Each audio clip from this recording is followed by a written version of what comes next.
नमस्कार। दिल्ली मेयर चुनाव की उल्टी गिनती शुरू हो चुकी है। 6 जनवरी को यहां पर दिल्ली मेयर के लिए वोटिंग होगी और बात की जाए तो सियासी गलियारों में हलचल तेज है। जीत केजरीवाल की, लेकिन मेयर बीजेपी का कौन बनेगा दिल्ली के लिए मेयर? ऑपरेशन लोटस से क्या यहां पर हलचल पैदा हो सकती है? सीक्रेट वोटिंग के पीछे का क्या राज हो सकता है? फिलहाल 6 जनवरी को एमसीडी मेयर के लिए यहां पर वोटिंग होगी, जिसमें पार्षद और यहां पर सांसद, राज्यसभा सांसद और लोकसभा सांसद यहां पर शामिल होंगे। लेकिन अगर बात की जाए तो सीक्रेट जो यहां पर बैलेट पेपर से यहां पर वोटिंग होगी, लेकिन पार्षद और यहां पर सांसद किसका साथ देंगे ये सीक्रेट रहेगा, ये किसी को पता नहीं होगा। तो ऐसे में किसका आंकड़ा बन सकता है?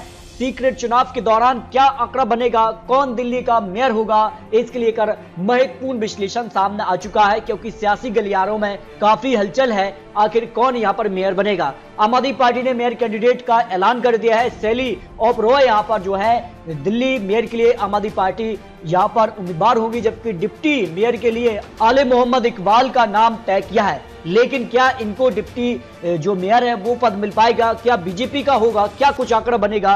क्योंकि पिक्चर अभी बाकी है। सीक्रेट वोटिंग के जरिए कहीं ना कहीं बीजेपी क्या खेला करने वाली है? आखिर किसके खाते में कितने यहां पर वोट जा सकते हैं, कितने पार्षद किसके यहां पर खिलाफ हो सकते हैं, ये काफी महत्वपूर्ण हो जाता है। तो ये माना जा रहा है कि सीक्रेट वोटिंग के जरिए यहां पर बड़ा खेला हो सकता है। बीजेपी ने बड़ा दावा किया था कि भले यहां पर जो है अरविंद केजरीवाल की बड़ी जीत हुई है, लेकिन मेयर को लेकर बीजेपी दावा कर रही कि मेयर उनका भी बन सकता है, क्योंकि पार्षद का मन किसके साथ होगा ये पार्षद ही तय करेंगे, उसके बाद खेला हो सकता है। तो 6 जनवरी काफी महत्वपूर्ण है। बीजेपी आम आदमी पार्टी में कड़ी टक्कर मेयर को लेकर हो सकती है। और आंकड़ा क्या कहता है जो विश्लेषण है, क्योंकि बीजेपी इससे पहले चंडीगढ़ में खेला कर चुकी है। तो ऐसे में मेयर चुनाव का क्या सियासी जो है आंकड़ा बन रहा है? तो दिल्ली में खेला अभी बाकी है, क्या आंकड़ा बन सकता है? तो ऐसे में माना जा रहा है कि जो दल बदल का खेल है वो शुरू हो चुका है। 6 जनवरी से पहले काफी बड़ा उलटफेर हो सकता है। फिलहाल आम आदमी पार्टी के पास 134 पार्षद हैं, तो वोटिंग के वक्त क्या 134 का उनको समर्थन मिलेगा, ये महत्वपूर्ण है। बीजेपी के पास 104 है, कांग्रेस के पास 9 और 3 निर्दलीय, ये काफी महत्वपूर्ण है। और बीजेपी के पास 10 सांसद भी हैं जो इस चुनाव प्रक्रिया में शामिल होंगे, लेकिन बीजेपी इससे पहले चंडीगढ़ में खेला कर चुकी है। और उसी तर्ज पर माना जा रहा है कि बीजेपी जो है आम आदमी पार्टी के लिए झटका दे सकती है एमसीडी चुनाव के लिए। तो चंडीगढ़ के लेकर कुछ आंकड़े, उसके बाद आपको यहाँ पर दिल्ली के लिए भी महत्वपूर्ण विश्लेषण दिखाएंगे। देखिए, चंडीगढ़ में कुल 35 पार्षद चुने गए थे और चंडीगढ़ में कैसे यहाँ पर जो है तस्वीर बदली थी।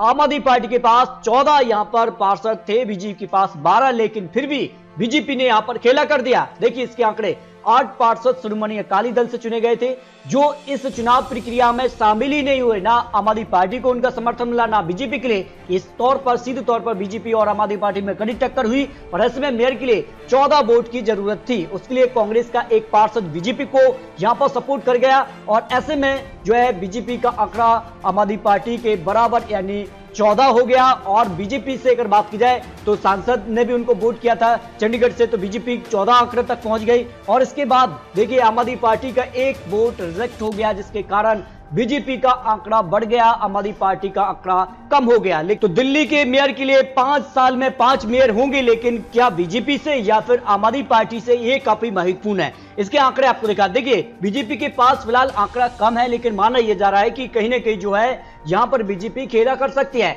देखिए आंकड़ा क्या बन रहा है। दरअसल दिल्ली के नगर निगम में 250 पार्षद चुने गए हैं और ऐसे में माना यह जा रहा है कि 7 लोकसभा और 3 राज्यसभा सांसद भी वोट डालेंगे जो बीजेपी के हैं। 10 सीटें ऐसे में बीजेपी की बढ़ जाती हैं, तो बीजेपी का आंकड़ा यहां पर पहुंच रहा है। और कांग्रेस के 9 जो पार्षद हैं वो टूट की संभावना है, 3 निर्दलीय भी हैं, तो फिर आंकड़ा कांग्रेस आम आदमी पार्टी बीजेपी में ज्यादा अंतर देखने को नहीं मिल रहा है। इसके अलावा माना यह जा रहा है कि सांसद के अलावा विधायक भी यहां पर वोट प्रक्रिया में शामिल हो सकते हैं, इसका फैसला भी आना बाकी है। और ऐसे में यह माना जा रहा है कि पहले 3 निगम थे, अब 1 नगर निगम कर दिया, तो ऐसे में कितने यहां पर विधायक यहां पर जो है वोट में शामिल होंगे, ये काफी महत्वपूर्ण हो जाता है। इसका फैसला केंद्र सरकार तय करेगी, ये काफी महत्वपूर्ण है। फिलहाल अगर बात की जाए तो 250 प्लस 10 सांसद तो 260 का आंकड़ा होता है।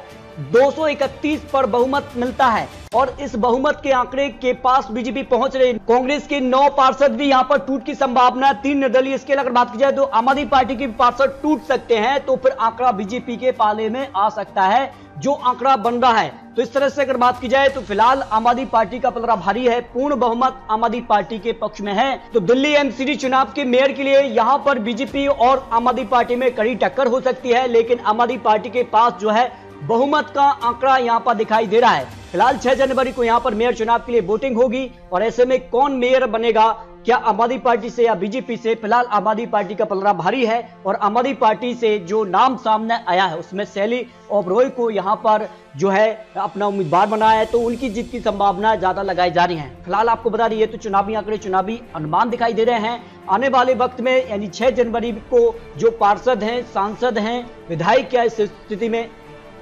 विधायक क्या इस वोट प्रक्रिया में शामिल होंगे या नहीं, ये काफी महत्वपूर्ण हो जाता है। तो आपको अपनी राय कमेंट बॉक्स में जरूर रखनी है। दिल्ली में खेला क्या अभी बाकी है, क्या बीजेपी का मेयर होगा या फिर आम आदमी पार्टी का, ये काफी महत्वपूर्ण हो जाता है। तो आपको अपनी राय रखनी है। मिलते हैं दोस्तों लेटेस्ट और महत्वपूर्ण विश्लेषण के साथ, तब तक के लिए जय हिंद, जय भारत।